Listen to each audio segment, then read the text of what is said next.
Este podcast contiene lenguaje explícito y está dirigido a un público adulto. El mensaje puede considerarse vulgar y ofensivo. Recomendamos discreción.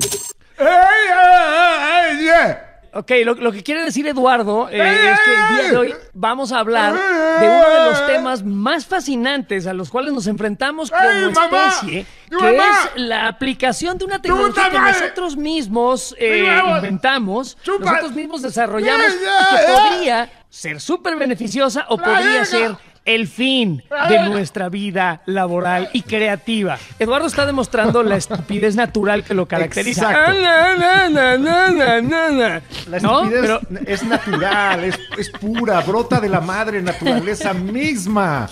Es impoluta, no es tocada por la tecnología, a diferencia del tema que vamos a abordar el día de hoy aquí en la nosotros hemos vivido, perdón que te interrumpa, de nuestra estupidez natural. O sea, el quid del ejercicio es la estupidez natural y sí, y las groserías y las vergaridades, ¿no? Que acaban de escuchar. Y así, ¿no? Pero hoy vamos a hablar de la inteligencia artificial que nos tiene realmente fascinados y también nos tiene un poquito asustados y nos tiene preguntándonos qué va a suceder de aquí en adelante, porque ya abrimos la caja de Pandora. ¿A dónde vamos? Como especie. ¿A dónde vamos con la inteligencia artificial? El día de hoy vamos a dar un paseo y vamos a aprender muchísimo y nos la vamos a pasar bomba. Y para ello, pues necesitamos un experto, porque nosotros es muy limitado lo que entendemos de inteligencia artificial. De inteligencia, punto, ¿no? Entonces, pues sí necesitamos un mentor, una guía, una luz. Y para ello invitamos a Pablo Pruneda. Él es coordinador de la línea de investigación de Derecho e Inteligencia Artificial del Instituto de Investigaciones Jurídicas de la UNAM. Bienvenido, Pablo. Hola, Destaca. Vaya película, Eduardo, Pablo. Qué gusto saludarlos. Goya Universidad. Eso, muy bien. Qué largo es el tuyo, el título es impresionante. Coordinador de la línea de investigación de Derecho de Inteligencia Artificial del Instituto de Investigaciones Jurídicas de la UNAM. Y es que tiene mucho que ver la inteligencia artificial con lo que vamos a hacer y lo que nos puede suceder. Y hay una parte legal que tú nos vas a esclarecer porque es bastante que tiene que ver, amplia. Porque está afectando todos los frentes. Y uno de ellos es el de las reglas de convivencia, que hasta donde yo entiendo es lo que es el derecho. Las reglas que establecemos para jugar todos de manera lo más armónicamente posible. Claro. Pero ahora de pronto ya no nada más hay jugadores humanos. De pronto están llegando estos algoritmos que tienen capacidades de decisión y que pueden incidir en actos que pueden significar la vida o la muerte de las personas. Correctamente. Que ya han significado. Yo creo que el gran reto en esto, sin duda, está en que la tecnología, y muchos ejemplos hay en la historia de la humanidad donde las tecnologías han ido llegándose a imponer y el derecho entonces tiene que actuar en consecuencia para regular lo que las nuevas tecnologías están haciendo. Eso que llaman las tecnologías disruptivas, encuentran en la inteligencia artificial probablemente la mejor expresión de todas. Vamos a entender, a partir de la inteligencia artificial que hay hoy, un antes y un después en muchas de las actividades humanas, como decía Eduardo, que tienen que ver pues desde la actividad industrial, donde se ha transformado dramáticamente medios de producción. Hay nuevos modelos de negocio que sin la inteligencia artificial no se podrían explicar. Ustedes que tienen una audiencia tan grande en conductores, por ejemplo, de Uber, pues el Uber es un negocio que no existiría si no estuviera la inteligencia artificial. Hay un reto enorme para efectos del derecho, primero de entender la tecnología, de vislumbrar cuáles son sus posibles aplicaciones y finalmente de tratar de regular lo que es tan compleja una como la otra. Pablo, voy a ir al grano. Venga. ¿Estamos en el fin de la raza humana? A ver, ese es en el peor escenario, es un buen punto. En el peor escenario. ¿Para qué andarnos por las ramas? Sí, en el peor escenario, México puso este tema en el concierto internacional en 2018, nuestro entonces secretario de Relaciones Exteriores habló ante la Asamblea de las Naciones Unidas y dijo... Me suena ese güey, creo que posiblemente creo que lo conozcas, sí, posiblemente lo conozcas, pero el mérito de tu hermano está en que él puso en la agenda internacional este tema y le dijo al mundo, ojo, la inteligencia artificial es una tecnología que viene a afectar al mundo y podría comprometer la existencia de la especie humana, ¿eh? La existencia misma de la especie. Oye, a ver, pero no es una cosa que ha surgido a últimas fechas, no es algo nuevo. La inteligencia artificial está con nosotros desde hace ya un rato. De hecho, mucho tiempo. Entre la información que recabamos para hacer esto, uno de los primeros intentos fue una inteligencia artificial que jugaba ajedrez, que se llamaba el Turco. Y entonces era un jugador de ajedrez mecánico. Estamos hablando siglo XVIII, que los llevaron 1700. por ahí. Sí, siglo XVIII. Y entonces era una máquina, ¿no? Que llevaban por ahí a las cortes, jugó ajedrez con ella, incluso Napoleón le ganó a los grandes maestros de ajedrez. Y de pronto se descubrió que en realidad era un muñeco que traía dentro de la mesa de ajedrez a una persona. Claro. Creo que el más famoso era una persona pequeña, una persona con achondroplasia, que cabía perfectamente bien en la mesa. Y entonces, además de todo, era un gran jugador de ajedrez. Eso fue un embuste, pero y el siempre muñequito, hemos deseado perdón, José Ramón, el muñequito hacer máquinas. Tenía unos espejos en sus lentes que veía a través de los cuales el que estaba metido adentro podía ver las movidas y un mecanismo muy hábil para que moviera las manos este muñeco y pareciera que fuera un autómata. Claro. Pero eso no es inteligencia artificial, eso es un puto embuste un engaño. Pero lo hemos intentado desde hace mucho tiempo, hacer máquinas que emulen nuestras capacidades. Y bueno, no sé, en la Segunda Guerra Mundial, por ejemplo, llegó uno de los ejemplos de inteligencia artificial pues más significativos, porque cambió el curso de la Segunda Guerra Mundial, el invento de Alan Turing, que fue una máquina que logró descifrar las famosas máquinas que traían los barcos, los submarinos alemanes. El código Enigma. Y entonces ahorró como 2 años de guerra. Pero este cuate inventó prácticamente la computadora, Alan Turing. Entonces desde ahí ya viene una aplicación interesante de inteligencia artificial. Pero ahora sí está explotando la tecnología, ¿no? Bueno, ya que nos dijiste, Pablo, que vamos a valer pito eventualmente, o quizá podría ser... Que ojalá no, espera, porque que no es un escenario. De que ya valió verga el mundo. No, vamos a empezar entonces ahora sí con claridad. ¿Qué se considera inteligencia artificial? Sí. A ver, para entender qué es inteligencia artificial, es muy relevante lo que estaban diciendo hace un momento, que es la historia, ¿no? Primero, ¿de dónde nace un concepto que nos lleva a soñar con una entidad no humana que tenga capacidades similares o superiores a las nuestras? Nace desde la ciencia ficción. En 1920, un checo, Karol Čapek, escribió una obra de teatro que se llamó Robots Universales Rozums, y él inventó la palabra robot. Y el robot era una entidad artificial, humanoide, que tenía capacidades incluso emocionales y de conciencia, ¿no? Y todo lo que conlleva tener robots que puedan ser asistentes personales. Eso era un sueño en 2020. En 1950, en los 50 del siglo pasado, es cuando nacen, como decía el Estaca muy bien, nacen las primeras expresiones de computación. Y nace el concepto de inteligencia artificial como un aterrizaje científico a lo que la ciencia ficción ya estaba empezando a tocar, y era el tema que a todo el mundo le interesaba, ¿no? Entonces, desde entonces existe el concepto, pero era un concepto vago, era un concepto que no corresponde al nuevo.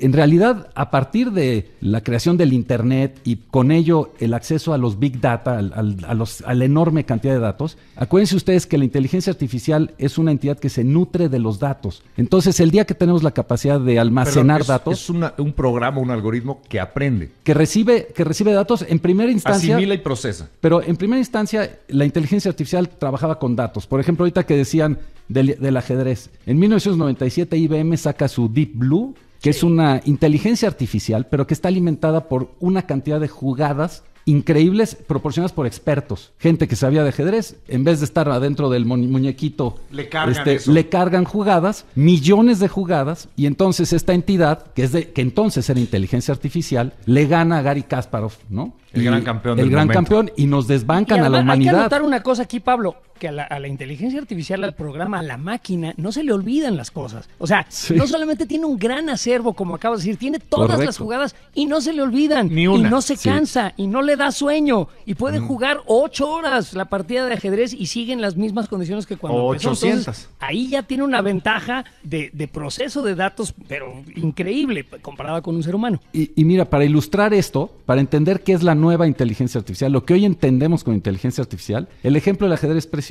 1997, Deep Blue le gana al campeón mundial humano de ajedrez. ¿Qué pasa a partir de ese momento? Pues que ya los grandes torneos de ajedrez pues no los ganaban los seres humanos, sino las máquinas.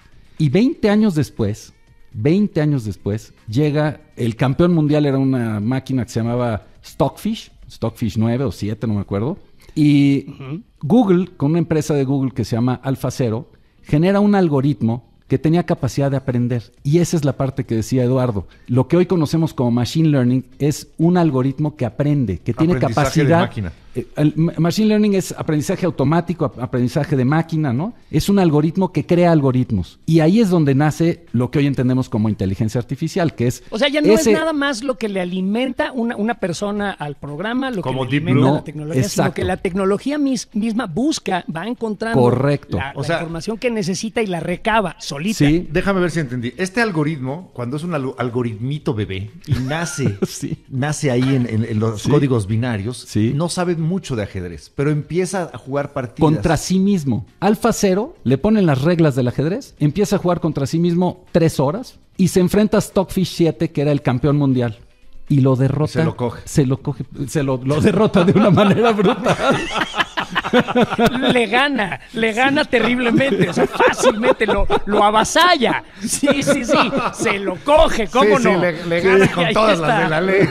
Estamos Por lo hablando de inteligencia artificial, no se lo coge. Sí, Bueno, sí. podría si quisiera. Digo, en términos del ajedrez, nada más, Oye, ¿no? pero bueno, regresando, a ver, la parte dramática, esta es la parte importante para efectos regulatorios, por ejemplo. Tú tienes entonces una persona que programa el algoritmo, pero esa persona que programa el algoritmo, si es un algoritmo que aprende y que tiene capacidad de crear nuevos algoritmos, en un momento dado podría no saber y no poder explicar cómo el algoritmo llegó a tal o cual conclusión. Porque ya lo rebasa, porque él programó una parte, como tú decías, el algoritmo bebé, y el algoritmo se fue sofisticando, fue creciendo, al grado de que ya el que lo creó ya no sabe cómo creó. Y entonces imagínense ustedes, hoy que están los generative AI, la inteligencia artificial generadora creativa, donde hay muchas expresiones de ella, ChatGPT. como ChatGPT, que es la expresión más contundente, de creación a partir del el acceso a datos. El creador del algoritmo no te puede explicar por qué llegó a eso. Y entonces, por ejemplo, un algoritmo que crea una marca o una patente, ¿cómo le haces una obra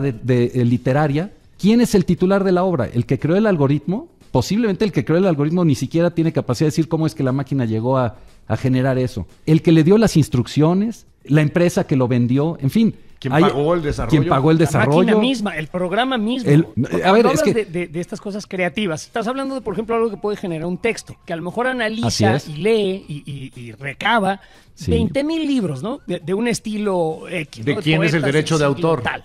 ¿De quién es el derecho de autor? Pues de nadie, porque lo que está haciendo esta cosa es... Tiene que ser de alguien. Esta inteligencia artificial. ¿Quién es lo explota mezclarlos, comercialmente? mezclarlos, ¿Quién tiene derecho a explotarlo comercialmente? Bueno, sí, O el lado dueño de la horrible inteligencia artificial, ¿no? de la misma moneda, el anverso, que es si este algoritmo comete un acto que tiene consecuencias, Sí. por decir fatales, mata a Sí. una persona, ¿en quién recae la responsabilidad legal? O los fake news, un algoritmo que inventa historias falsas Sí. del Estaca o de Eduardo y que te da además fuentes para documentar el de dónde sacó ese chisme Bueno, mentiroso. si salen unas fotos del Estaca y yo en Puerto Entonces, ¿de quién Marqués es la culpa? de hace algún tiempo, Sí, no, se llaman- no se son llaman- reales. son deepfakes. Son deepfakes hechos por la inteligencia artificial. Hay una foto que se intitula El yate va entrando a la bahía, que es, si la encuentran, por favor, no hagan caso porque es fake. Pero bueno, aquí, por ejemplo, yo el otro día estaba leyendo un artículo acerca del hate speech en Estados Unidos, los textos, Discurso de los odio. dichos de odio, ¿no? No sé, la supremacía blanca, el racismo, el antisemitismo, lo que tú quieras. Entonces, si a una inteligencia artificial le dices, escríbeme en este estilo, y la alimentas con Mein Kampf, y la alimentas con todos los textos de los supremacistas blancos de Estados Unidos, y esa inteligencia artificial empieza a tener seguidores, que eso sucede, ya sucede, ¿no? Hay gente que sigue los fake news, que genera a lo mejor una inteligencia artificial, ¿de quién es culpa? Ahí legalmente, y esta es tu área de expertise, ¿qué se hace con algo así? Si yo pongo un programa a hacer esto y genera un crimen de odio por algo que escribió el programa, ¿de quién es la culpa? Digo, evidentemente de quien llevó a cabo el crimen, pero De todos, finalmente, hermano, ¿en de quién la recae la humanidad? responsabilidad? Sí. Pero a ver, mi querido Pablo, yo sé que de la todos, respuesta, pero la ¿quién respuesta sería sería ahí? la siguiente, y es parte de la complejidad del problema. Primero, si el algoritmo se alimenta de los datos, hay que saber que si los datos vienen mal, si los datos vienen sesgados, si la información de la que te estás alimentando le está proporcionando gente racista, entonces tu algoritmo, aunque esté muy bien diseñado, Va a puede absorber. tener una conclusión racista. Y hay ejemplos, por ejemplo, en los chatbots, justo en GPT, en lo que cuidaron muchísimo y por lo que se tardaron tanto en sacar una tecnología que lleva mucho tiempo funcionando, es si tú abres al público esta herramienta y resulta que esta herramienta termina con tendencias homofóbicas o o racistas De odio. o sexistas de odio,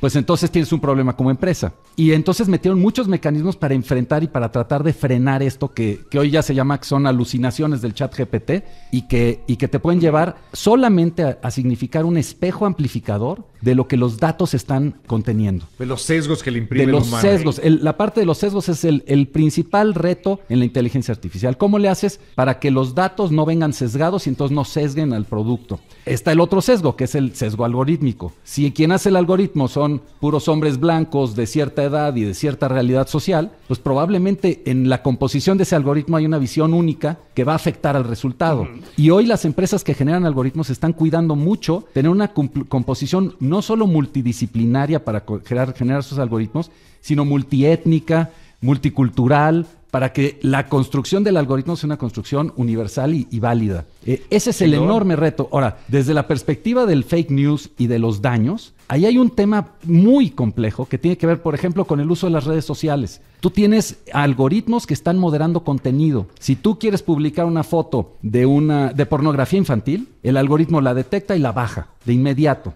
Y sanciona y tienes procedimientos en las... ¿Pero mis pezones sí los puedo publicar? Hijo, yo creo que eso sí califica como algo inadmisible que el algoritmo sí, ojalá lo bajara inmediatamente. Desde una perspectiva legal, ¿cuál es el problema? Que si estoy publicando pornografía infantil, qué bueno que haya un algoritmo que lo baje y modere el contenido. Sí. Pero desde la perspectiva de la libertad de expresión, si Eduardo se toma una foto con sus pezones al aire y eso es lo que él quiere enseñar, pues entonces, ¿por qué el algoritmo te va a limitar una expresión que puede ser muy controvertida e inadecuada, pero pues que es tu expresión y que es tu forma de usar tus redes sociales? Entonces, hay una contradicción natural de derechos entre la libertad de expresión y la libertad a la intimidad o la protección de grupos vulnerables. Okay.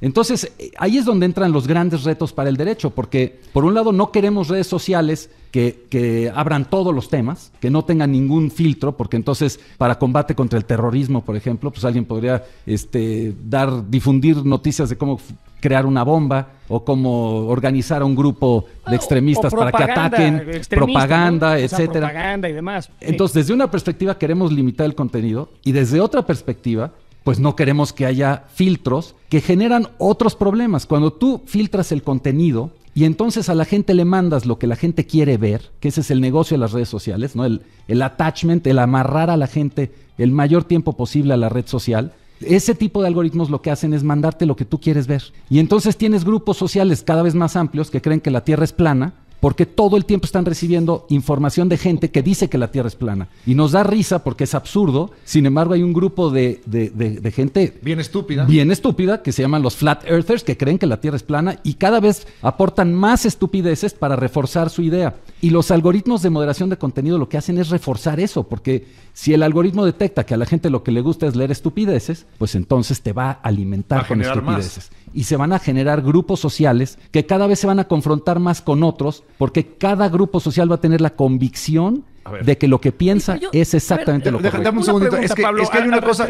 Hay una cosa entonces que no estoy entendiendo. No solamente estamos generando inteligencia artificial, estamos generando estupidez artificial. Sí. Estamos pasando nuestros propios pecados a las máquinas. Sí, sí. Y si bien esto ya existía, el problema es que con estas tecnologías se magnifican. Otra vez, si el negocio de las redes sociales es el attachment y para tenerte amarradito a mi red social te voy a mandar todo lo que te gusta ver, todo eso el algoritmo lo va a detectar y te lo va a mandar, ¿no? Ahora, no hay aquí un asunto, y hace rato decías que la libertad de expresión, pues tiene, o sea, se contrapone a lo mejor a las limitaciones legales, pero antes los estúpidos podían buscar literatura estúpida y podían nutrirse de pura estupidez.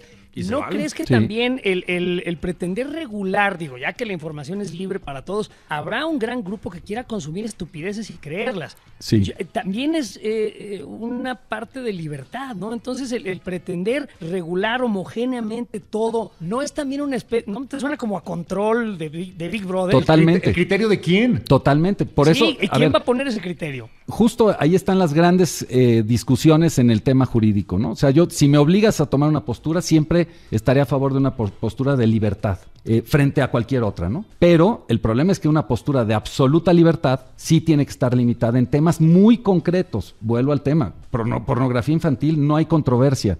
No puedes argumentar libertad de expresión difundiendo pornografía infantil. Terrorismo. Terraplanismo sí. ¿Cuál es el terraplanismo sí. Son estupideces. Son idioteces. Son estupideces. Y tienes derecho, si quieres creer en las estupideces, a ello. Ahora, ¿cuál es el fenómeno que nos va a tocar, ver cada vez más, pues que la posibilidad de conciliar visiones va a ser cada vez más difícil. Por eso hoy los políticos lo han entendido muy bien. Están en el juego de la polarización, buenos y malos, todo es maniqueo. Sí. Y entonces o eres chairo o eres fifí, pero no puedes estar en medio. No hay una valoración. Todos los chairos son super chairos y lo creen, y todos los fifís son fifís y lo creen. Y se están alimentando entre ellos con sus propios argumentos. ¿Qué significa eso? Cada vez va a costar más trabajo tener sociedades cohesionadas, a las que se les hable de intereses comunes y de lucha por fines objetivos y objetivos comunes, ¿no? Ese es el reto. Decíamos, Pablo, que era inocuo el asunto del terraplanismo. Pues un güey hizo un cohete, lo fabricó en su casa con información que sacó del internet, lo prendió, se subió y se mató el pendejo. O sea, quería demostrar que la Tierra era plana, ¿no? Quería demostrar que la Tierra era plana y además consiguió la información para armar su cohete en internet. Sacó toda la información de un lugar. O sea, a lo mejor era muy difícil con libros hacer todo esto y ahí sí murió una persona por su propia estupidez. Pero sí, qué tristeza, era un hombre curioso, capaz. Sí. Que sabía seguir instrucciones, que tenía un objetivo. El primer güey que intentó tirarse de la Torre Eiffel con un paracaídas también se mató, güey. Se tienen que morir para que avancemos. ¿Cómo no? ¡Adelante! ¡Háganlo! Bueno, ahorita mencionaste algo que creo que a lo mejor hay personas que todavía no saben qué es ChatGPT o ChatGPT. Sí. ¿Podrías ahondar un poquito del concepto? A ver, primero, qué bueno, porque es quizá hoy de las expresiones más claras de lo que es la inteligencia artificial en su mejor expresión, en su más sofisticada expresión, que empieza y que nos permite entender hacia dónde va a ir la tecnología. Ha habido muchos visionarios que desde hace tiempo nos hablan de asistentes, de entidades que van a ayudarnos en la vida, y habría que invitar a tu auditorio, a su auditorio, para que busquen estas herramientas. ChatGPT es una de ellas. Yo me he pasado horas y horas entretenidísimo jugando con estas tecnologías. Vale la pena. Los creó una empresa que se llama OpenAI, a inteligencia artificial abierta, que por cierto, el nombre se lo puso Elon Musk. Sí, él fue fundador. Sí. Y luego ya se salió porque dijo, esto debía haber sido abierto y ya no es abierto. Pero bueno. Sí, te platico la historia muy rápido porque efectivamente es OpenAI la empresa. Sam Altman y Elon Musk la fundan. Elon Musk se sale en 2018, le vende su parte a Microsoft, que Microsoft aporta de entrada $1,000 millones. Lo que dicen los gringos, $1 billion, ¿no? Nada más. Bueno, 2022, noviembre de 2022, OpenAI saca el ChatGPT, que es una versión en una interfase de tu teléfono donde como si estuvieras chateando con alguien, estás chateando con la inteligencia artificial. Y le puedes preguntar lo que quieras. Le puedes decir, a ver, hazme por favor una reseña de la última película de Star Wars, pero en el estilo de Góngora. Sí. O en el estilo de Edgar Allan Poe. Sí. Y te hace una narración sombría y llena de muerte. Sí. No, pero en segundos, con el estilo que tú quieras, sobre el tema que tú quieras, es de verdad maravilloso y divertidísimo. A ver, y es un reto, porque mis alumnos en la Facultad de Derecho, pues yo hoy, si les pido un trabajo del tema que yo quiera, ellos van a entrar a ChatGPT y le van a decir, hazme un trabajo de tal cosa, tal tema, en tantas cuartillas, preséntalo en un lenguaje de un joven de 20 y tantos años, no me lo vais a poner demasiado sofisticado tampoco demasiado bajo. Perdón. Y al final me van a entregar cada uno un trabajo distinto, creado de manera diferente, que para detectar si es creado por ChatGPT me va a costar mucho trabajo porque los mecanismos antiplagio van a estar rebasados, porque esta es una entidad que crea, no que busca y copia, sino crea. Como el lenguaje predictivo de tus teléfonos, cuando tú escribes y te pone la palabrita que cree que sigue, nada más que de manera mucho más sofisticada. Y fíjense, para entender el impacto de ChatGPT, hablábamos de que en 2018 Microsoft aporta $1 billón.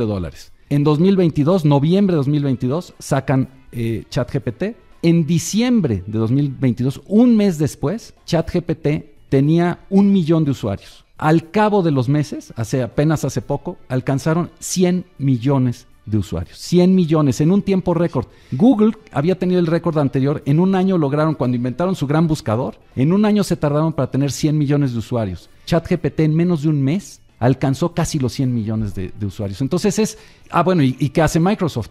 Anuncia inmediatamente después de los 100 millones de usuarios, anuncia una inversión de $10 billones. $10,000 millones aportan para desarrollar más este producto. Viene va a estar. Y lo metieron ya en su buscador Bing, y hoy si tú bajas tu aplicación de Bing y estás buscando, tienes ahí un ChatGPT que te asiste para ya no solo buscar en internet referencias, para preguntar y recibir respuestas con fuentes de internet. Oye, ¿y tus alumnos ya no hacen tarea? A ver, ¿qué haces? ¿Ya no les pides tareas? El gran reto, es que ese es el gran tema. Estas tecnologías, por ejemplo, ¿cuál fue la primera reacción en el caso del sistema educativo de Nueva York? Lo primero que dijeron fue cuando vieron ChatGPT, prohibieron que en las redes públicas de educación se tuviera acceso al ChatGPT. Como cuando salió la calculadora hace muchos años, se prohibieron las calculadoras. No, ahora ya es de a fuerza, pues todos los niños tienen que usarlas. Entonces, ¿qué pasa? La primera reacción adversa a la tecnología es errónea en este caso. Cerrar. Hoy ya este mismo Board de Educación de Nueva York ya permitió, ya entendieron, al cabo de muy poco tiempo, estamos hablando de historias que pasan día con día, ya permiten el ChatGPT. ¿Cuál es el reto para las universidades? Y pienso en una universidad pública como la UNAM, el gran reto es, tenemos que revolucionar la manera de educar y de evaluar, porque si yo a mis alumnos les pregunto, les pido trabajos para acreditar si saben o no la materia, pues estoy perdido. Tengo que reinnovar completamente los mecanismos de educación. Como maestro, tengo que usar la herramienta para dar mejores clases, porque mis alumnos van a estar revisando lo que yo les diga y si yo digo estupideces me van a confrontar en ese instante. También a ti. ¿Sabes lo que estaba yo escuchando el otro día, mi querido Pablo, en cuanto a la docencia y el uso de estas tecnologías? Es precisamente de lo que hablas, de cómo los maestros en las universidades y en las escuelas públicas en los Estados Unidos dicen, bueno, pues no vamos a poder evitar que nuestros alumnos utilicen estas tecnologías. Entonces ya no tiene mucho caso, léete tal libro y me haces un resumen y me lo traes escrito. Pues no sirve porque lo van a hacer a través de esta tecnología. Entonces, lo que decían es, ok, van a hacer un reporte de este libro, nada más que me van a hacer un análisis de cierto capítulo desde una perspectiva que ustedes me digan. Va a ser el análisis lingüístico del capítulo, va a ser el análisis histórico del capítulo, para que ustedes... Pero también lo puede hacer ChatGPT. Lo hace mejor. Yo sé, yo sé, lo va a hacer mejor, pero la idea es quién utilizó mejor la tecnología. Sí. ¿Quién me trajo un texto más interesante utilizando la tecnología? Que es como lo de las calculadoras, ¿no? ¿Quién puede resolver el problema más rápido? Sin calculadora, pues va a tardar 2 horas. Con calculadora voy a llegar a un resultado más certero y a lo mejor voy a aprender más. Porque de lo que se trata la escuela, decían estas personas en lo que escuché, es de aprender. Y aprender pues también engloba aprender a utilizar la tecnología. Después, por ejemplo, les decían, ok, ahora sí me vas a hacer tú un resumen aquí oral de lo que leíste sin que me des ninguna cosa escrita para que yo vea que entendiste lo que dice el libro. Entonces no es repudiar la tecnología y quitarla, sino mejor utilizarla para que el aprendizaje sea más profundo y más, pues ahora sí que... Pues más adecuado a estos tiempos. ¿No? Correcto. Entonces, la lección es que es lo que acabas de decir, es parte de las, digamos, aprendizajes que tenemos inmediatos, ¿no? O sea, ¿cómo vas a evaluar a un alumno si quieres verdaderamente valorar si entendió un tema o no? Pues tiene que ser por la vía oral. Tienes necesariamente que confrontarlo, que preguntarle, que escudriñar si entendió el tema. Me gusta la vía oral, ¿eh? Siempre se agradece. Evaluar a los alumnos por otras vías es una cuestión que es dudosa, ¿no? O sea, en cuanto a métodos didácticos, bueno, sería didáctico, ¿no? La vía didáctica y la vía analítica, ¿no? Que sería... Correcto, pero analizar a los alumnos está mal visto. Hay otros tiempos. Oye, fíjate nada más. Saludo a mis alumnos, por favor. Saludo a los alumnos del licenciado Pruneda. Fíjate, lo que me acabo de dar cuenta es que Yasmín Esquivel en realidad es una adelantada a su tiempo. Una visionaria. Una visionaria. Lo que le faltaba era ChatGPT para que no le cayeran en sus pinches fraudes a la ministra de la Suprema Corte que plagió su tesis 2 veces. Sí, ahí sí, desafortunadamente. 2 tesis separadas. Sí, la aún ministra es una expresión muy pobre y muy triste de lo que definitivamente va en contra de la ética. Y fíjate, eso está muy bien vinculado. La inteligencia artificial, ¿cómo hemos tratado de abordarla desde el principio? Con principios éticos, con apegos a los valores fundamentales, a los derechos humanos. Hay una parte fundamental para entender a la inteligencia artificial que es que tiene que estar centrada en el ser humano. Isaac Asimov, el gran escritor de ciencia ficción, él fue el primero en plantear una regulación de inteligencia artificial, cuando ni existía la inteligencia artificial, ¿no? Solo como concepto. Como concepto, y entonces hizo las leyes de la robótica, que por cierto, hace unos años China retomó como un documento de principios éticos para la regulación de la inteligencia artificial. China, como uno de los grandes generadores de inteligencia artificial junto con Estados Unidos, tomaron las ideas de Asimov, pero ya aterrizadas al concepto moderno de machine learning y en su expresión más sofisticada, que es el deep learning a través de redes neuronales profundas, que es ya lo más sofisticado que tenemos hoy, que es en fundamento del cual existen algoritmos como el de ChatGPT, por ejemplo. Redes neuronales profundas. Nomás explícanoslo rápidamente, por favor. Muy rápido, para no aburrir.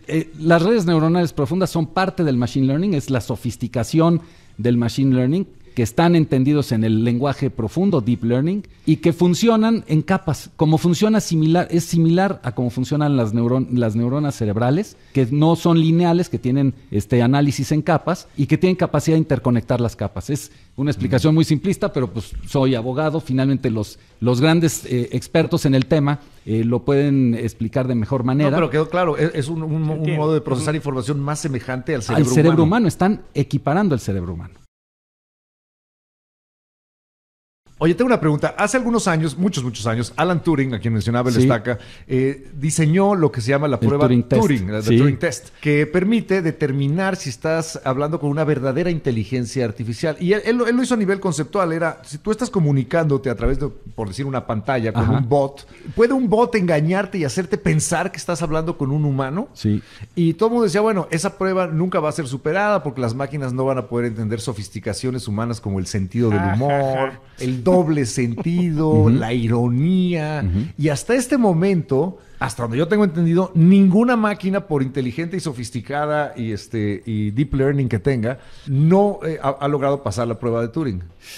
Yo tengo mis dudas, y tengo mis dudas porque este test que hizo Alan Turing lo hizo hace muchos años, en los 50, justamente nos remitimos a esta época del siglo pasado, cuando la inteligencia artificial generaba la expectativa de crear una entidad artificial con capacidad humana cognitiva. Si te pones a platicar con ChatGPT, te das cuenta que no es un ser humano. En algunas circunstancias sí, pero hay muchas circunstancias que hoy es lo que tienen fascinado a todos los que lo han usado la herramienta. Nos da una percepción de identidad. Y además, estos señores que crean los ChatGPTs, es algo que se ha criticado por algunos expertos, lo presentan en primera persona. O sea, él te contesta o ella te contesta como yo soy ChatGPT, yo soy un procesador de lenguaje natural. Entonces, la vinculación que tienes con esa entidad es similar a la que podrías tener con una persona. La gente se está enamorando de ChatGPT, están desarrollando relaciones emocionales con una secuencia de unos y ceros.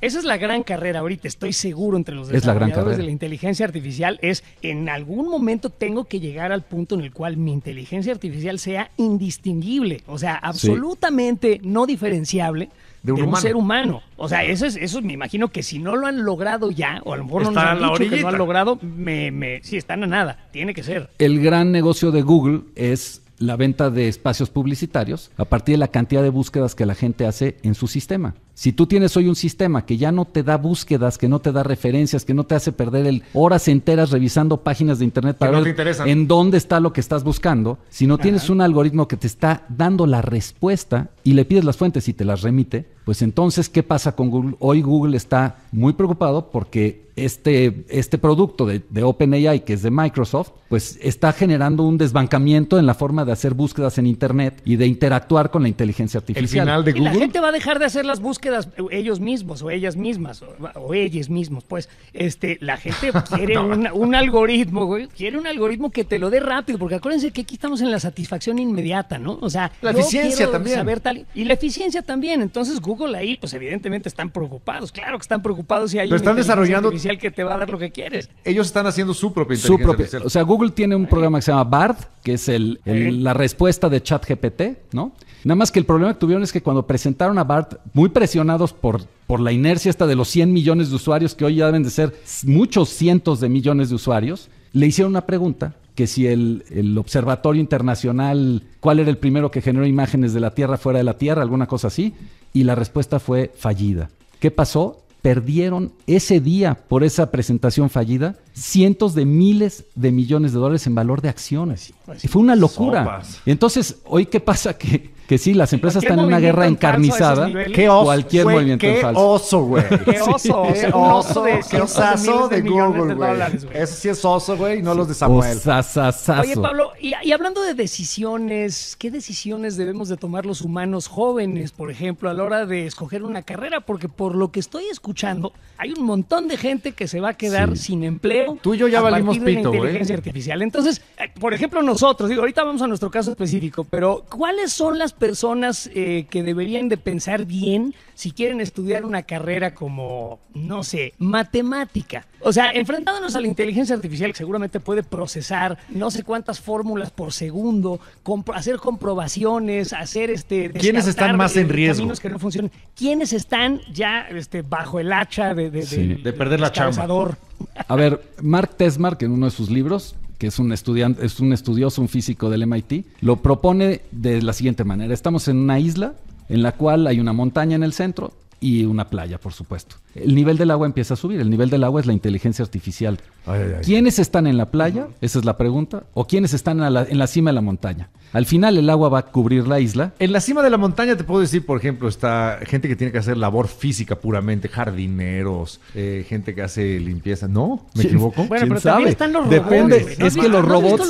¿No has visto los robots de granja? Sí, se han sofisticado muchísimo los robots. Sí. Cada vez van a ser más eficientes. Pero, a ver, en principio sí. Esos están como a la mitad de la montaña. Porque todavía, el conductor de Uber, mientras los vehículos autónomos no sean una realidad, pero eso es un tema que probablemente en 5 años ya lo tendremos que expresar de otra manera, el conductor de Uber posiblemente está en la parte baja de la montaña. ¿Quiénes están hasta abajo? En la playa. ¿Quiénes están en la orilla? En la playa. Todos los que hacen trabajos repetitivos, que exigen mucha mecánica, poca aportación de valor. Un transcriptor, un traductor, los traductores, pobres de los traductores. Adiós. El contador que solo se dedica a revisar ingresos y cálculo de pago de impuestos, pero no da estrategias fiscales, ¿no? No es el contador sofisticado, sino el contador que te lleva tu contabilidad. Ese está a punto de ser sustituido por una... Pobre Damián, güey, nuestro contador. Sí. Bueno, es que además las propias... ¿Cuánto tiempo, Pablo? O sea, más o menos un marco de tiempo. Un contador. O sea, un contador, digamos, de estos personales que te lleva tus impuestos y que te... Ganaste tanto, gastaste tanto, debes tanto de impuestos. Sí, a mí ya mi contador me dijo que hay un algoritmo en Hacienda que hay que hacerle así y asado para que funcione mejor tu contabilidad. Y además que Entonces, Hacienda va a promover que lo uses porque quiere menos errores y más eficiencia. Claro. ¿No? Quieren que todo el mundo pueda pagar sus impuestos sin tener que contratar a alguien. A ver, el tema de los choferes, de los conductores, la gente que maneja, ¿qué pasará el día que tengamos sistemas de conducción autónoma que permitan mayor seguridad que la del ser humano? El ser humano ingiere cualquier sustancia de las que ustedes a veces hablan en sus programas y entonces... qué bueno, de las que hablamos, no de las que consumimos. Sí, no de las que existen ni de las que consumimos, de las que ustedes mencionan en su programa.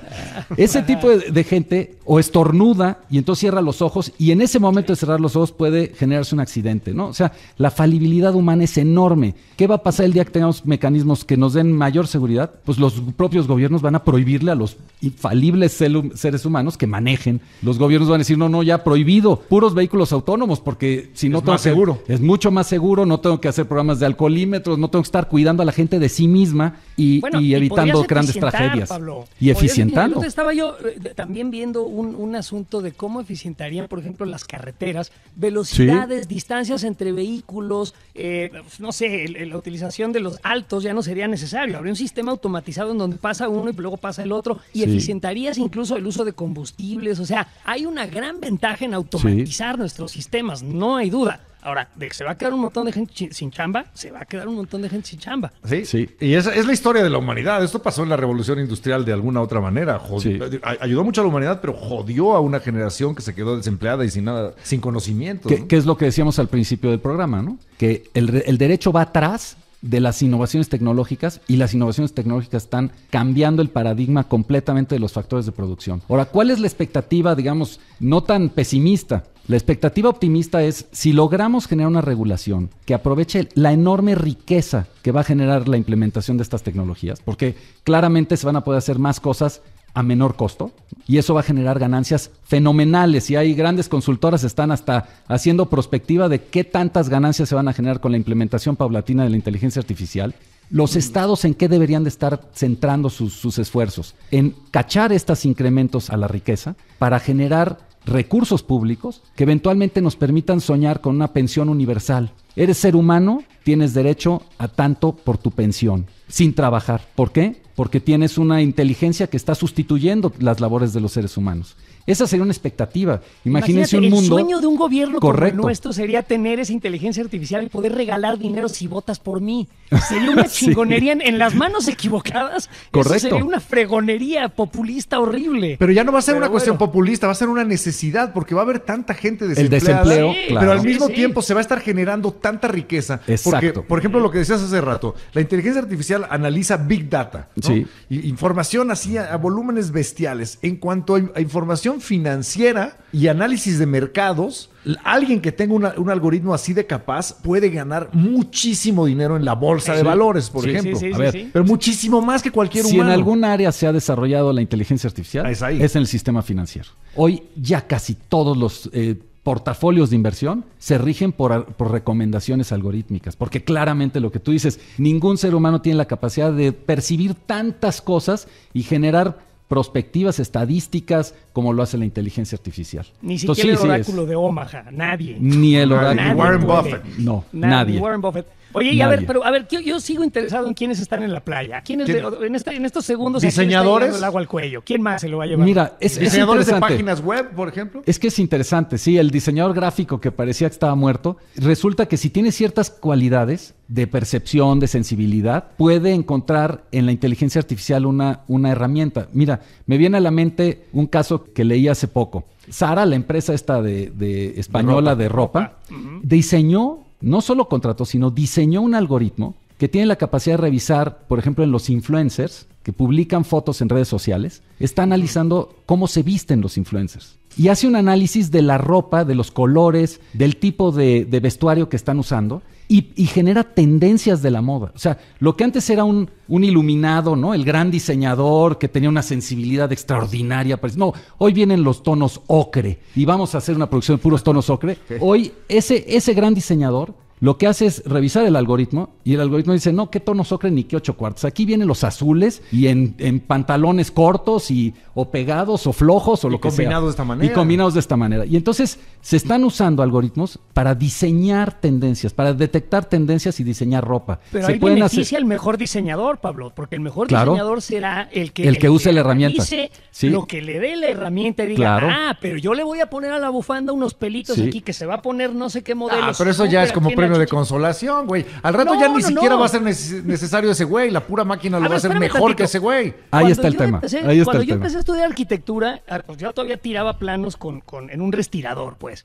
Y de pronto llegó el CAD, Computer Aided Design, y entonces con eso podías dibujar mucho más rápido, más eficientemente 10 opciones de tu proyecto. Entonces esa herramienta no era una inteligencia artificial, pero sí eficientaba y te hacía hacer las cosas más rápido. Entonces me imagino que ahora los arquitectos y los ingenieros y los diseñadores de moda, los que tú quieras, podrán analizar 20 opciones en el tiempo que antes analizaban 2, ¿no? Sí. Entonces yo creo que la herramienta peor aún, sin duda beneficia. Ahora le puedes decir tú en lenguaje natural, que es el que hablamos nosotros, a cualquiera de estos programas de arquitectura. Súbeme el alero del techo. Quiero una casa que tenga una biblioteca en el centro y tal. Así le platicas como quieres y te da 20 opciones customizables para que tú escojas la casa de tus sueños. Pero eso que dijiste es muy importante, ¿no, Pablo? Porque el que la inteligencia artificial pueda consumir, digámoslo así, lenguaje coloquial, natural, es todo un logro. O sea, que no tengas que meterle especificaciones, medidas y demás, es un logro impresionante. Ahí está la inteligencia en la inteligencia artificial. A ver, y eso nos lleva de regreso a historias como el ChatGPT, ¿no? Que hoy, hace unos días, liberaron su versión 4, la última. No está abierta al público todavía, solo algunas personas tienen acceso a ella. Pero que lo que dicen los que ya la están usando es que tienen la capacidad también de recibir imágenes. O sea, tú puedes dibujar en una hoja de papel, escanear y subírselo al ChatGPT 4 y decirle, oye, eso que te dibujé quiero que sea el plano de mi casa. ¿Me lo puedes desarrollar? O quiero hacer una página de internet, pero que tenga estas características, ahí te va la imagen. O sea, pensemos en un asistente con unas capacidades brutales para hacernos la vida más sencilla o para complicársela a los que se dedicaban a lo que hoy se pueda sustituir con este tipo de tecnologías. Por eso es tan importante invitar al auditorio, a la audiencia, a que use la herramienta para que entienda. O sea, volviendo a la pregunta de la quiénes están en la playa, riesgo, ¿no? Yo creo que como papás, por ejemplo, si tenemos hijos, lo que le tenemos que recomendar a nuestros hijos es, tenemos que educar hijos que tengan capacidad de adaptación. ¿Cuál es el paradigma hoy que se va a romper? Si a mí me preguntas y me presentas como el licenciado Pruneda, ¿no? Y entonces la gente me pregunta, ¿tú qué eres? Yo digo, yo soy abogado. Y eso es lo que venimos diciendo desde hace muchas generaciones. Yo soy ingeniero, yo soy comunicador, A ver, lo que va a pasar con las nuevas generaciones es que sí, estudió Derecho, pero luego entendió que la tecnología lo está obligando a entender otras realidades, y entonces cada vez soy menos abogado y por tratar de entender una parte de tecnología, ¿no? Y el día de mañana pues ya estoy metido en otras cosas. O sea, el nombre del juego va a ser qué tanta capacidad de adaptarte a la nueva realidad tienes. Y a tus hijos les tienes que dar educación para que se adapten, para que tengan el conductor del vehículo de Uber, pues que se adapte, porque esto le va a durar un ratito, pero entonces ya tiene que estar preparándose para lo que viene, para lo que le interesa. ¿Cuáles son las grandes ventajas? Hoy hay acceso a tutoriales, a capacitadores, a formadores en increíbles cantidades de gratis o costosos. Está la universidad ahí. Si en la universidad. Pero ese es el punto. Ahí está el punto. Los retos para las universidades tienen que estar a la altura de la necesidad de conocimiento que va a haber, que es brutal. Oye, abogado, ¿y tu chamba qué tan en riesgo está? Pues porque un algoritmo que entienda un algoritmo creo que ChatGPT acaba de aprobar el examen de la barra de abogados de Estados Unidos, además en el percentil 90, o sea, superando al 90% de los estudiantes, como uno brillante. Y estos algoritmos, además de que conocen las leyes a la perfección, no se les olvida así, pero ni una cláusula, nada. Y además conocen todos los casos que ha habido semejantes de los cuales se puede obtener información y los fallos de los jueces al respecto. ¿Cómo le ganas en un juicio a un algoritmo así de capaz? Ya valiste madres igual que nosotros. No, a ver, a ustedes vamos a llegar porque creo que ustedes son de los que están en la parte alta de la cima y ahorita les voy a decir por qué. A ver. Pero mira, nada más que hay un volcán. No. El pedo es que es un volcán. Pero bueno. Y está activo y está por hacer erupción. Está saliendo lava. No, a ver, el tema de los abogados que tiene que ver con el ejercicio, la práctica del derecho, tiene que ver con lo que decíamos del radiólogo, por ejemplo, que se asiste de un mecanismo de inteligencia artificial para interpretar imágenes médicas, ¿no? Al final tiene que haber un ser humano que responda, un ser humano que asuma la responsabilidad en caso de que haya una dictaminación, claro, y una dictaminación errónea. O sea, los algoritmos pueden dar mayores porcentajes de falibilidad, pero no son infalibles. O sea, justo también uno de los temas con ChatGPT y todo lo que se desarrolle es que tenemos que entender que son entidades que crean, pero que crean a partir de la información que tienen. Luego dicen pendejadas. Y pueden decir estupideces. Y cosas falsas. Erróneas. Bueno, pregúntale a Google, ¿no? Que perdió cientos de miles de millones en el valor de su acción porque se equivocó el algoritmo. Entonces, a ver, desde una perspectiva, sin duda, jurídica, lo que necesitamos es entender que las tecnologías nos sirven a los seres humanos para evitar perder el tiempo en labores reiteradas, aburridas, y poderle dedicar más tiempo a labores mucho más productivas, más sofisticadas, que exijan más humanidad y conocimiento. Los jueces que se están apoyando, por ejemplo, en Estados Unidos, hay jueces penales que sustituyeron en algunos estados como Nueva Jersey, sustituyeron el sistema de libertad bajo fianza por una valoración algorítmica. Entonces, al juez le llega el reo, al que tiene que dictaminarle si va a llevar su proceso en libertad o en prisión preventiva, le llega acompañado de un dictamen de un algoritmo que ya revisó antecedentes penales y que dice, no, este cuate, si lo dejas en libertad, tiene una probabilidad de reincidencia delictiva o de fuga enorme. Y entonces el juez, en vez de estar perdiendo el tiempo en revisar y en escuchar, toma esa base algorítmica y dice, este se queda dentro. No, este sí lo saco. Y no lo va a determinar lo que pasa en otros estados de Estados Unidos donde es la fianza la que determina la libertad. Solo los ricos, los que pueden pagar una fianza, tienen acceso a la libertad provisional. Ahora, las cárceles en Estados Unidos están llenas de pobres, ¿no? Sí. Y aquí también. Ahí estamos asumiendo la efectividad de la inteligencia artificial. Estamos asumiendo y teniendo plena confianza en que está bien diseñada la inteligencia artificial y que no va a tener la misma falibilidad que un ser humano, pero la podría tener. Pero es otro tema.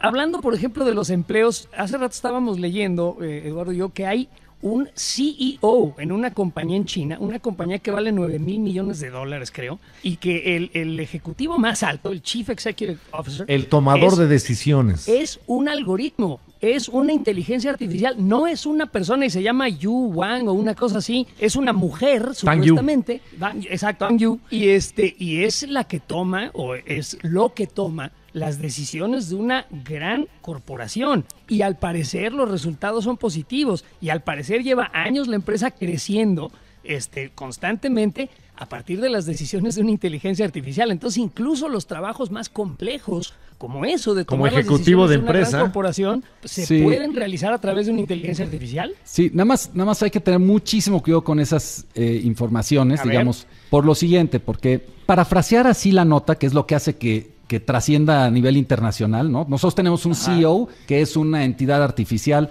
¿Se acuerdan también esta otra ciudadana del mundo a la que le otorgaron un pasaporte que era un robot? No me acuerdo cómo se llamaba, igual se acuerdan. Que un país le dio nacionalidad, ¿no? Todos esos son desplantes publicitarios que tienen un gran eco en todos, porque decimos, ¿cómo? Entonces ya hay una entidad artificial con conciencia. O sea, si puedes ser director de una empresa, ese tema de la conciencia, entonces tú ya es porque tienes sentimientos y valoración de los empleados. No, probablemente lo que está detrás de esa nota que comentas, Estaca, es un consejo de administración que descansa la toma de sus decisiones en la consulta a un algoritmo específico, ¿no? Y eso está bien. O sea, a ver, si nosotros lo hacemos para efectos del clima, ¿no? Hoy ya los algoritmos que predicen el clima no son como antes, que si te decía el meteorólogo va a llover, pues salías sin paraguas porque sabías que no iba a llover. Hoy la realidad es que los algoritmos meteorológicos son cada vez más precisos porque tienen acceso a más datos, son más sofisticados. Volviendo al CEO, Pablo. Sí, exacto. CEO, estás diciendo que entonces están tomando sus decisiones a partir de esta inteligencia artificial, pero por ejemplo, legalmente no puede existir la figura de un CEO de inteligencia artificial porque tiene que ser una persona. Claro. ¿No? La que asume la responsabilidad totalmente eso iba. O sea, tú puedes usar herramientas para predecir y entonces en función de eso tomar decisiones. Como todos los ejemplos que hemos planteado. Barata. Pero al final... nosotros tenemos un algoritmo. Sí, y entonces todo el mundo habla de la empresa y hasta le ponemos nombre y pues decimos que él nos instruye. No, la realidad es que no. Ese algoritmo no va por su propia cuenta ordenar despidos, ni contrataciones, ni valorar personal. Esa es una gran aclaración. Es el ser humano al final el que va a tomar esas herramientas para tomar decisiones. Y eso está hasta ahorita muy bien, pero eso es ahorita. Vamos a ver qué sigue pasando en el futuro. Y hay un tema que a mí me encanta, que creo que no va a tener mucha cabida ya en este programa, y es el de la conciencia. De la percepción que se le puede dar a las máquinas también, además de la conciencia, que es el santo grial, digamos, el último paso. Sí. La capacidad que puede dársele a las máquinas de sentir placer o dolor, que esto es lo que incentiva a los seres biológicos. Claro. Evitar el dolor y buscar el placer. Sí. En una mosca, incluso a lo mejor, no lo sé, en una planta, pero en los mamíferos, sin lugar a dudas, somos buscadores de placer y tratamos de evitar el dolor al máximo, ¿no? Eso es lo que... Pero el momento que una máquina tenga esas cosas y tenga estas inteligencias superiores a las de los humanos, nos va a mandar a la mierda y va a tomar control. A ver, es que eso ahorita asumiendo que tengan conciencia. Antes de que te conteste Pablo, que te conteste Pablo, ahí te va una cuestión que te quiero preguntar yo. No tienen que tener conciencia, puede nada más parecer que tienen conciencia. Aquí el asunto es que el placer, por ejemplo, es un mecanismo evolutivo para que tú hagas lo que mejor le conviene a tu unidad biológica. Es placentero comer porque ese es tu sustento. Es placentero tener sexo porque eso hace que tus genes trasciendan las generaciones. Entonces, generarle placer a una inteligencia artificial, incluso la pregunta es extraña porque ¿qué necesita a partir de electricidad y datos?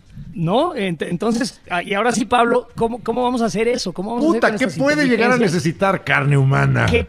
No sé qué puede sexo con las personas, no sé qué puede. ¿Cuál va a ser el placer de un programa computacional? Más información, un chingo de información, un orgasmo informativo. Ahí ya valimos pito, Cuando tengan placer o dolor las máquinas, ahí ya valimos Pero es que ni siquiera creo que el concepto aplica. Yo coincido. La premisa de una máquina que tenga placer, por lo pronto es una premisa para el futuro, eventualmente se podrá alcanzar o no. O sea, el debate, y estamos hablando de inteligencia general artificial, o sea, la inteligencia que tiene capacidades generales similares a las nuestras, de sentir, de saber que existe, de vincularse emocionalmente, eso está todavía muy lejos. El ChatGPT, y eso hay que decírselo al auditorio, por mucho que nos confunda y que nos haga sentir que estamos interactuando con una entidad no humana con racionalidad, está muy lejos. Es una entidad, al final, de patrones, no le importo a de búsquedas. No me quiere. Y todos serán probabilísticos, están haciendo análisis de palabras y dice, cuando las palabras se acomodan de esta manera, lo más probable es que siga esta otra palabra, y de eso en una forma muy sofisticada es lo que hace que interactuemos. Tú decías algo muy importante, Eduardo, que es, ¿qué tan importante es que tenga conciencia o que nosotros le atribuyamos que tiene conciencia? Y ese es un tema importante, porque pienso en la gente que ama a sus mascotas pues sí, sabe que la mascota tiene una inteligencia muy limitada y que probablemente no tiene conciencia. Pero si yo le doy, por mi interacción con él, un grado de conciencia, te termina convirtiendo en un miembro de mi familia. Entonces, sí. ¿Qué tan relevante es el debate de si hay o no conciencia en los animales? Híjole, si los seres humanos le damos ese valor, probablemente entonces estamos en un peligro con este tipo de herramientas que cada vez se van a interrelacionar mejor con nosotros, que cada vez nos van a asesorar mejor. Mira, Harari, que es una persona que escribió de esto hace mucho tiempo, decía, ¿qué va a pasar el día que yo tenga un asistente en mi celular que tiene acceso a mis redes sociales, con ello, a mis gustos, a mis filias, a mis fobias, y que de pronto yo le pregunto, oye, conocí a 2 chavas y quiero saber con cuál de las 2 tengo más compatibilidad? Y el asistente va a las redes sociales de las 2 chavas y dice, no, hombre, con una tienes conocidos comunes muchísimos, filias idénticas, fobias idénticas, y con la otra la verdad es que no hay tanta identificación. Probablemente. ¿Vas a tomar la decisión a partir pero de eso? Pero mejor hay mejor química con la otra. Es Posiblemente que eso sea es otra cosa. Eso, pero si son valoraciones que también le puedes incorporar al algoritmo. No, pues a mí me gustan las que tienen una parte del cuerpo más redonda que la otra. Qué propio es Pablo. Unas nalgotas, dilo, Pablo, unas nalgotas deliciosas, ¿no? Ya. Bueno, pues entonces probablemente eso se lo alimentas al algoritmo y entonces dice, no te preocupes, vete por la nalgona y ya no le estés pensando, ¿no? Ya, o sea, exacto. Ante la duda, la más tetuda. Siempre. Pero a ver, el problema de fondo sin duda tiene que ver con el grado de influencia que le estamos permitiendo a ese tipo de algoritmos, que es lo que viene, algoritmos de asistencia para el ser humano, que nos van a ayudar a hacer cualquier cantidad de cosas, probablemente hasta para preparar cócteles y en ese sentido ahí sí, la parte de la estaca está posiblemente en peligro de extinción, ¿no? Pero hay una parte que no, que es cómo lo haces. O sea, para aprender a hacer cócteles cualquiera se mete a un buscador y lo resuelve. Esta es la receta.